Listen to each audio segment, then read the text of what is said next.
Tuwaliza ku mukutu gwaffe omuganzi Naloya the Divine. Nze Nalonkawula Namirembe nze yatuuse kwatuusaako omusomo gwaffe gw'olunaku olwaleero. Tusinziira ku lusozi Mirembe ebugaba Ssese. Bannaffe abapya tubaaniriza ku mukutu, sooka osubscribinge osharinge. Womala okusharinge okoneku kitu ekyo ojja kubanga ofuna omusomo gyonna gye tunaabanga tuteekayo. Bakuweereza ka notification we tuyigira ensonga ezikwatagana ku buwangwa bwaffe n'ennono.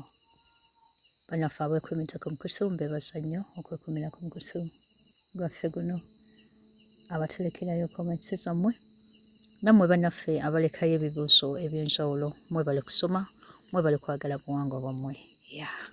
Twajja kubasomesa tuula kalera onyumirwa nga bw'oyiga ssebakere abakogetu omusomesa waffe omulungi. Hello. Naalongo Naluwala. Manje. Muli mutyeyo? Tuli balamu. Akakuba mukalaba? Nnyina nganye. Mweza. Nali simanyi nti ewammwe kaatuuka. Ate jjukira wagwe kuba wagwana ssuuli. Okitegeera. Nje baliko Naalongo. Tugezaako tukona. Olunaku olwaleero tugenda kuba nga tutunuulira akanyomero kaffe kano mutuwulira. Waliwo abasinga nno okkaagala. Ebifa mu mbuga. Ebifa mu mbuga. People go like, banaye mwogere ku bifa mu mbuga, mwogere ku bifa mu mbuga. Ebifa mu mbuga. Woba olina ky'oyagala twogereko, bambi togaana.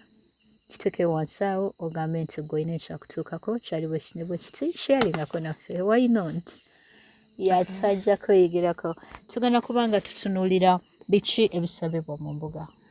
Omuntu ng'agenze mu mbuga yalisabye ki? Waliwo ebitasabwa. Exactly. Nga ki? Omanyi abantu balowooza nti ensonga zino ez'ebyobuwangwa ye sitaani. Omanyi bannaffe abo bamagulu meeru bagenda ne baleeta ebintu byabwe wano. N'ekigambo nno sitaani kyannema. Tujja kyogerako. Sitaani as in devil? Bamagulu meeru Sitaani as in monster? Byonna. Okay. Kati mu ddiini ze baaleeta wano baatuleetera okulowooza nti obuwangwa ye sitaani. Obuwangire bwo?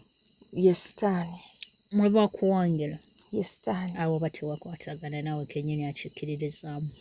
That it's the majority of the population. Oliyoga nti ba majority tebakwatagana? Absolutely. I'm sorry if I said nti tewakwatagana. Naye if you wake up one day and you claim nti obuwangiro oba ekigambo kye kibanyeeza gye wasinze obuwangwa oba obuwangwa kye kigambo ekiri irritating oba tufuneyo ekigambo ekipya. I mean, nga kya luzungu nga kya luganda. Your origin to hell gy'osibuka obuwangire bwo, it is simply meaning wa gye baakuwangira. That is your originality. Ate nze Naalongo kizeeyo. No, it's not my wording. Abantu bwe batu bwe bagamba. Anti okwo kwe kwesulika. Lwaki tetulaba ebisabibwa mu mbuga kuba tujja ssula wano? That's why we go ahead to clarify some of these things. Abantu babimanye basobole okwawula sitaani, bamanye sitaani omutuufu yaliwa. Naye nga gy'ali sitaani omutuufu n'atali mutuufu. Ateekeddwa okuba gy'ali. Kyenjagala omanye nti buli kintu ky'owulira nga kiri named ku nsi kuno. It is existent. Sitaani gy'ali. Naye omuzungu pretext mwe yakireetera si kye kituufu. Kaakati ogenda kulaba mu musomo guno ogwa biki ebisabibwa embuga osobole okumanya ddala ddala obuwangwa mwe mutudde sitaani oba bali abatulimba be bannannyini sitaani. Omuntu ng'akeera ku makya n'ozaalibwa n'okulamu n'otegeera ng'olina kano ke tuyita common sense, which is supposed to be common in everyone's mind. You can't wake up and you claim gye baakuwangira nti it is devil. That makes you devil yourself. Naalongo. Wansha. Wano oyogera ku majority of the population. Ati kwe kwesulika kwenkugamba. Kitegeeza beesulika. We don't have any room for such people nga beesulika. I'm sorry Nalongo, I'm sorry. Sina budde bwa kusiiga kazigo. By this time woba okuze nga gwe omanyi nti gye baakuwangira nti bajjajja abo stan, my friend gwe tetulina budde bwo. Okay. Yeah, tugenda kubisabibwa mu mbuga. Kaakati Yeah.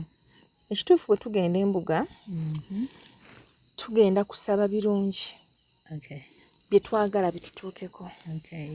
Tugenda okwerwanako. Tusaba bufumbo, tusaba oli emirimu emirungi, emikisa, bakasitoma bajje, atunda akataka ke bakagule, babulooka babeere eyo, kwegamba ebyo bye tusaba nga tugenze embuga. Omuzukulu yambuuziza ekibuuzo maaso awo tujja kubanga ndowooza otufunirayo akadde otubuulire how fair is it, onaaba okiiseemu ojja kutubuulira. Okay.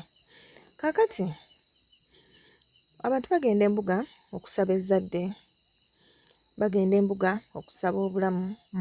By the way, olaba ate era waliwo enjawulo wakati w'embuga n'ebiggwa. Eriyo bw'ogenda embuga oba ogenze kuwaaba. Ngenze embuga mpawaabire obwavu buno obunneesibyeko. But do people differentiate these things? Anti kati gwe mugaso gwaffe. I know.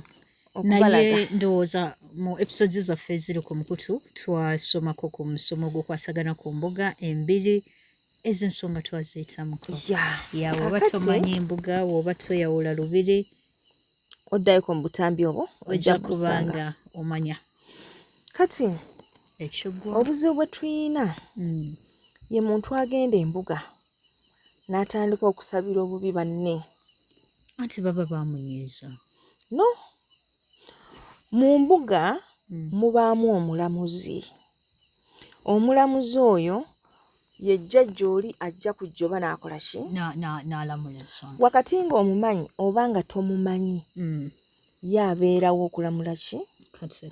Kati gwe bw'otandika okusabira omuntu ono obubi oba ofuuse judgmental. Anti kati waliwo ono omulubaale eyabuuzizza oguyaye gwajja owulira ne gumulimba laavu, owulira ne gumusuubiza ABCZ, obimanyi naawe ebyabayaaye abakwabuzi baakono. Kati gwamubbako ki? Gwamubbako ebintu Nalongo. Nedda. Sooka owulire nkumalireyo. Kati oguyaye ogwamala okumuyuzaayiza omutima, oguyaye ne gufubutuka. Kati neeyokubira omulanga mu mbuga. N'agamba jjajja oguyaye gukomererwe ku musaalaba wangi. Kati oyo aba akoze kabeeki, oguyaye gwamuyisa bubi. Leka naawe embuga tuwaaba, si gw'osala omusango. Omulamuzi yasala omuki omusango n'agamba nti omuyaaye agwana kino, omuyaaye agwana akomererwe, oba omuyaaye aweebwe olubimbi, oba omuyaaye aliwe omutango. Kwegamba oli ow'embuga yakola ki? Wateefu nga ono alina kyazze nakyo kyayali agadde omuyaaye bamukole oguyaaye guno ogulabireko. Bugambe ne seriously bukyanga ne panka na walampa engoma gye sayinako walampa. Honestly speaking, ekyo mpozi ng'ogenze mbasawo, naye embuga si bwe kikola. Mbasawo teba mbuga. Abasawo balina enkola zaabwe n'amateeka agabafuga gaba malala ku g'embuga. Kubanga ye mu Cuba akola mirimu. Kati Nalongo, saagala oleetere bawuliriza kuwulira nti mu mbuga tebasala fair judgment. Bakola fair judgment. Bakola fair judgment. Someone wants to come, this person was hurt. Tunuulira omukyala ono, innocent as she was, yeekubidde omulanga. Kati wawuliranga you're like biri bikolebwa mu basawo obanga abaleetera owulira nti mu mbuga tebaayo fair judgment. Wabaayo fair judgment. Kati wewabanga waliyo equity kye twagala. Wabaayo fair judgment. My reason here is. What is your reason? Totekedwa gwe azze okuwaaba kumugamba nti jjajja kutuula mu ntebe ya bulamuzi. Okay. That is my point. Okay. Oteekeddwa kusigala ku ludda oluwaaba. And you're like omuntu ono ankoze bwati ne bwati ne bwati ne bwati. Mu mazima sisaanidde kukolebwa bwe ntyo nga bwakoze eki. Bakama bange nsaba mumulamule. Yeah. And the next thing gw'ogenda kulaba kye bagenda omukola ki? Kati Okumulamula. ekitegeeza ensonga azirekere ab'embuga nga bwe yawaabye. Kati bino byabadde ansaba nti n'oguyaye tuguteeke ku musaalaba tugukomerere. Abirekera abalamuzi. Kubanga kati olaba oyo gw'olaba awoza mbu oguyaye tuguteeke ku musaalaba ojja kuba wakakwata omusumaali ogusooka ng'ate yennyini yawoloma. Nidde banaye tumusonyiwe kati biki byaba kukozesa ebyo. Anti kati oguyaye guyinza okaaba ennyo kati n'alumwa. Abakazi bane mwinenge ejo mutukozesaamu ebintu nammwe. Omuntu ate omuwaddeyo tumunyige ate bw'ogira ate n'olanjala okitegeera. Anti ekisa kyakyo kyasooka eri abakyala kati si banenye. Nedda beebeereremu. That's why badde ku ludda lumu olwaba kati bya judgment babirekera abalamuzi. Kale omwana wattu ntegedde kye tugenda omukolera era ngenda kumugamba ekyokulamula kirekere Equity eka abakulu basalewo. Naye nga tofaayo munnange oguyaye bajja gukolako. Kubanga ne bw'olaba nkugamba twogere ku nsonga eno you find people nga bali mu mbuga eyo naye nga alina gwasabira bajajja omuntu oyo njagala olufuma bwati mu nnyumba laddu emukubirewo. Laddu emukubirewo bw'ana asimatuka mu mulyango nga temukubye n'alinnya emmotoka emukube afa akabenje. People, those things are totally wrong. Kubanga gano amaanyi ge tukolagana nago gali divine, but despite being divine they can take forms, different forms.